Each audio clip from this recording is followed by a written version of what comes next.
एक ऐसी घटना जिसने देश को झकझोर कर रख दिया, समाज को पूरी तरह से झिझोड़ कर रख दिया। उज्जैन दुष्कर्म घटना की बात कर रहा हूं मैं। उसको लेकर हमारा मेन स्ट्रीम मीडिया किस तरह से झूठ बोल रहा था। कल आप लोगों ने देखा होगा कि हमारा मीडिया दिखा रहा था कि उज्जैन दुष्कर्म के आरोपी का पुलिस ने इनकाउंटर कर दिया है। मेन स्ट्रीम मीडिया इस तरह की झूठी खबरें कैसे चला सकता है, और एक ऐसे मुद्दे को लेकर जो इतना संवेदनशील है, जिसको लेकर पूरे देश में चर्चा है, बवाल है, जिसने पूरे देश को जो है हिला कर रख दिया। एक रूह कपा देने वाली घटना, शर्मसार करने वाली घटना को लेकर हमारा मीडिया इस तरह से झूठ बोल रहा था कल। तो सबसे पहले आप सबका अपने यूट्यूब मंच पर हार्दिक स्वागत करता हूं, और उम्मीद करता हूं कि आप लोग हमेशा की तरह स्वस्थ और मस्त होंगे। साथियों, हम बात कर रहे हैं उज्जैन दुष्कर्म मामले की, और इस पर हम एक वीडियो पहले भी अपलोड कर चुके हैं, जिसमें हमने आपको बताया था कि किस तरह से एक 12 वर्षीय बच्ची दुष्कर्म का शिकार हो जाती है, और वो किस तरह से 2.5 घंटे तक मदद मांगते हुए फिरती है, और इस कड़ी में वो 8 किलोमीटर तक चलती है, और फिर अंत में जाकर एक आश्रम के सामने बेहोश होकर गिर जाती है। आश्रम के पुजारी राहुल शर्मा बच्ची को आश्रम के अंदर ले जाते हैं, खाना देते हैं, कपड़ा देते हैं, और फिर उसे पुलिस के हवाले कर देते हैं। लेकिन दोस्तों, कल इसी दुष्कर्म मामले से संबंधित मामले को जिस तरह से हमारा मीडिया दिखा रहा था, उससे मीडिया पर सवाल खड़े होते हैं। और ये सवाल आज नहीं, पिछले कई वर्षों से खड़े हो रहे हैं। कल मैंने देखा मीडिया के कई चैनल इस तरह की खबरें चला रहे थे कि उज्जैन दुष्कर्म के आरोपी का पुलिस ने इनकाउंटर कर दिया है, जबकि ये खबर पूरी तरह से झूठ थी, गलत थी। हमारा मीडिया किसी संवेदनशील मुद्दे पर भी इस तरह से झूठ बोल सकता है, और पूरे बेशर्मी के साथ बोल सकता है। ये ऐसा पहली बार नहीं हुआ है, इससे पहले भी। लेकिन सवाल यह है कि हमारा मीडिया लगातार इतना झूठ बोलता क्यों है। मैं समझता हूँ इस झूठ बोलने के पीछे जो कारण है, असल कारण यही है कि हमारा गोदी मीडिया ये जानता है कि हमारे दर्शक अब झूठ के साथ सामंजस्य बैठा चुके हैं, और वो किसी भी झूठ को एक्सेप्ट करने के लिए, स्वीकार करने के लिए मानसिक रूप से पूरी तरह से तैयार हो चुके हैं। अगर हमारा समाज झूठ को स्वीकार करना बंद कर दे, तो जाहिर सी बात है कि हमारा मेन स्ट्रीम मीडिया झूठ को परोस नहीं पाएगा। क्योंकि कोई चीज तभी तक बेची जाती है जब तक उसके खरीदार हों। तो अगर हमारा मीडिया जो है झूठ को बेच रहा है, तो इसका मतलब है कि बड़ी संख्या में झूठ के खरीदार अभी मौजूद हैं उसके पास। बहरहाल बहरहाल अब इस मामले पर बात कर लेते हैं। तो दोस्तों, जिस लड़की का, जिस बच्ची का बलात्कार हुआ, वो यूपी की न होकर सतना की है। इससे पहले मीडिया में इस तरह की खबरें भी चलाई गई, जिसमें बताया गया कि लड़की जो है उत्तर प्रदेश की है, प्रयाग की है। लेकिन वो बात भी गलत थी। अब जो तथ्य निकलकर सामने आ रहे हैं, उसके मुताबिक लड़की सतना की रहने वाली है। लड़की को ये भी बताया गया कि लड़की भिखारी है, भिक्षा मांगती है, दिमागी रूप से कमजोर है। लेकिन ये सारी बातें गलत हैं। लड़की जो है छात्रा है, जो अपने घर से नाराज होकर सतना से उज्जैन पहुंच जाती है, और जिस दिन पहुंचती है 24 सितंबर, उसी दिन जो है दुष्कर्म का शिकार हो जाती है।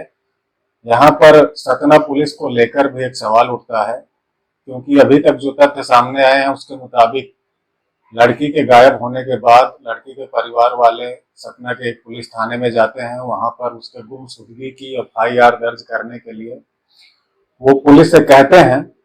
पुलिस जो है उन्हें वापस भेज देती है, कहकर कि आप जाइए, पहले इधर उधर तलाश कर लीजिए, उसके बाद आइए। और इस तरह से जो है 24 घंटे बीत जाते हैं, और 24 घंटे के बाद सतना पुलिस गुमशुदगी की रिपोर्ट दर्ज करती है। अगर सतना पुलिस इस तरह की लापरवाही नहीं करती, तुरंत रिपोर्ट को दर्ज कर लेती, और फिर तुरंत ही जांच करती, सीसीटीवी फुटेज वगैरह खंगालती रेलवे स्टेशन, बस अड्डे वगैरह के, तो इस बात की काफी संभावना है कि वो समय रहते लड़की तक पहुंच जाती, और ऐसा भी संभव है कि लड़की जो है इतनी अमानवीय घटना का शिकार होने से बच जाती, लेकिन ऐसा नहीं हुआ। तो यहाँ पर सतना पुलिस के ढीले रवैये को लेकर उस पर भी सवाल खड़ा होता है। दूसरा सवाल यहाँ पर यह खड़ा होता है कि जिस तरह की रिपोर्टें आई कि लड़की जो है 2.5 घंटे तक लोगों के दरवाजे पर दस्तक देती रही, मदद मांगती रही, और कोई भी व्यक्ति सामने नहीं आता है, तो इससे पता चलता है कि हमारा समाज कितना सड़ चुका है। अभी भी एक सभ्य समाज बनने की हमारी जो यात्रा है वो पूरी नहीं हुई है। एक लंबा रास्ता अभी भी तय करना बाकी है। उसके बाद लड़की मदद की फरियाद करते हुए 2.5 घंटे तक भटकते रहती है, 8 किलोमीटर तक चलती है और एक आश्रम के सामने जाकर बेहोश हो जाती है। आश्रम के पुजारी राहुल शर्मा द्वारा उसे कपड़ा दिया जाता है, खाना दिया जाता है, और फिर उसे पुलिस के हवाले कर दिया जाता है। पुलिस उसे जो है इंदौर के एक अस्पताल में भर्ती करवा देती है। इस खबर के वायरल होने के बाद पुलिस हरकत में आती है। उज्जैन पुलिस 20 सदस्यीय एक एसआईटी का गठन करती है, तेजी के साथ जांच प्रोसेस को आगे बढ़ाती है, और तकनीकी पहलुओं पर ध्यान देते हुए विशेषकर सीसीटीवी फुटेज खंगालते हुए वो 5 ऑटो ड्राइवर को अरेस्ट करती है और उनके साथ कड़ाई से पूछताछ करती है, जिसमें एक ऑटो ड्राइवर भरत सोनी नाम का अपराध को स्वीकार करता है। उसके बाद भरत सोनी को फोरेंसिक जांच के लिए घटना स्थल पर ले जाया जाता है, जहां पर वो पुलिस को चकमा देकर भागने की कोशिश करता है, और जब 2 पुलिसकर्मी उसे पकड़ने के लिए उसके पीछे जाते हैं तो उन पर पत्थर से हमला करता है, और इस सारी प्रोसेस में वो गिरकर खुद ही घायल हो जाता है, और उसकी पत्थरबाजी के चलते 2 पुलिसकर्मी भी घायल हो जाते हैं। और इस खबर को हमारा मीडिया जो है इस तरह से हेडलाइन चलाता है, उज्जैन दुष्कर्मी का एनकाउंटर कर दिया गया, ऐसा है वैसा है। किसी संवेदनशील मामले को लेकर इस तरह से झूठी रिपोर्टिंग करना पूरी तरह से गैर जिम्मेदाराना है, और जनता के उस संवैधानिक अधिकार के साथ खिलवाड़ करना है जिसके तहत लोकतांत्रिक व्यवस्था में स्वतंत्र मीडिया और सच्ची खबरें, सच्ची सूचनाएं जनता का एक संवैधानिक अधिकार है। तो दोस्तों, अभी तक का जो पूरा घटनाक्रम हुआ है उज्जैन दुष्कर्म मामले को लेकर, तो यही है जो मैंने आपको वीडियो में बताया। अब जो है पुलिस को ये कोशिश करनी चाहिए कि इस मामले को जल्द से जल्द फास्ट ट्रैक में लेकर जाएं, और फास्ट ट्रैक अदालत में इस मामले की तेजी के साथ सुनवाई की जाए, और जितना जल्दी हो सके उतनी जल्दी आरोपी को उसके अंजाम तक पहुंचाया जाए, और कोशिश ये की जाए कि इस मामले में आरोपी को सजाए मौत दी जाए, ताकि इस तरह की जो बार बार घटनाएं हमारे समाज में देखने को मिल रही हैं उन पर किसी तरह से विराम लग सके, एक उदाहरण पेश किया जा सके कि इस तरह की अमानवीय घटनाओं को, महिलाओं के साथ जिस तरह की घटनाएं लगातार सामने आ रही हैं, ऐसी अमानवीय घटनाओं को किसी भी कीमत पर बर्दाश्त नहीं किया जाएगा, और ऐसी कोई घटना होती है तो कानून जो है ऐसे अपराधियों के प्रति बिल्कुल भी नरमी न दिखाते हुए कड़ी से कड़ी कार्रवाई करने के लिए तैयार है। और अपराधियों में ये मैसेज जाना बहुत ज़रूरी है, क्योंकि आप लोगों ने देखा होगा कि बार बार इस तरह की इंसानियत को शर्मसार करने वाली घटनाएं हमारे सामने आ रही हैं।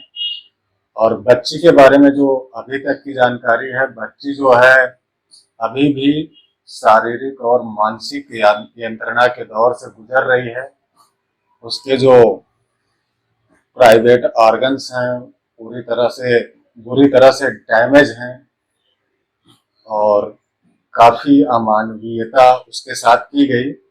और जिस दिन वो उज्जैन पहुंचती है, 4-5 ऑटो वाले के संपर्क में आती है, लेकिन उसे ये नहीं पता होता है कि उसे जाना कहाँ है। इसलिए कोई ऑटो वाला जो है उसे अपने ऑटो में नहीं बिठाता, लेकिन भरत सोनी नाम का एक ऑटो ड्राइवर उसे लिफ्ट देने की बात कहकर उसे अपने ऑटो में बिठाता है और जीवन खेड़ा नामक एक गांव के पास ले जाकर सुनसान जगह पर उसके साथ दुष्कर्म करता है और फिर उसे वहीं छोड़कर भाग जाता है। एक दूसरा ऑटो वाला लड़की को एक आवासीय कॉलोनी के पास ले जाकर छोड़ देता है, जहां पर वो 2.5 घंटे तक भटकते हुए उस आश्रम तक पहुंची जहां जाकर वो बेहोश हो गई थी। तो ये सारी जानकारियां अभी तक इस मामले में उभर कर सामने आ रही हैं। तो आज के वीडियो में इतना ही, मिलते हैं नेक्स्ट वीडियो में एक नए कंटेंट के साथ। तब तक आप लोग स्वस्थ रहें, मस्त रहें। धन्यवाद।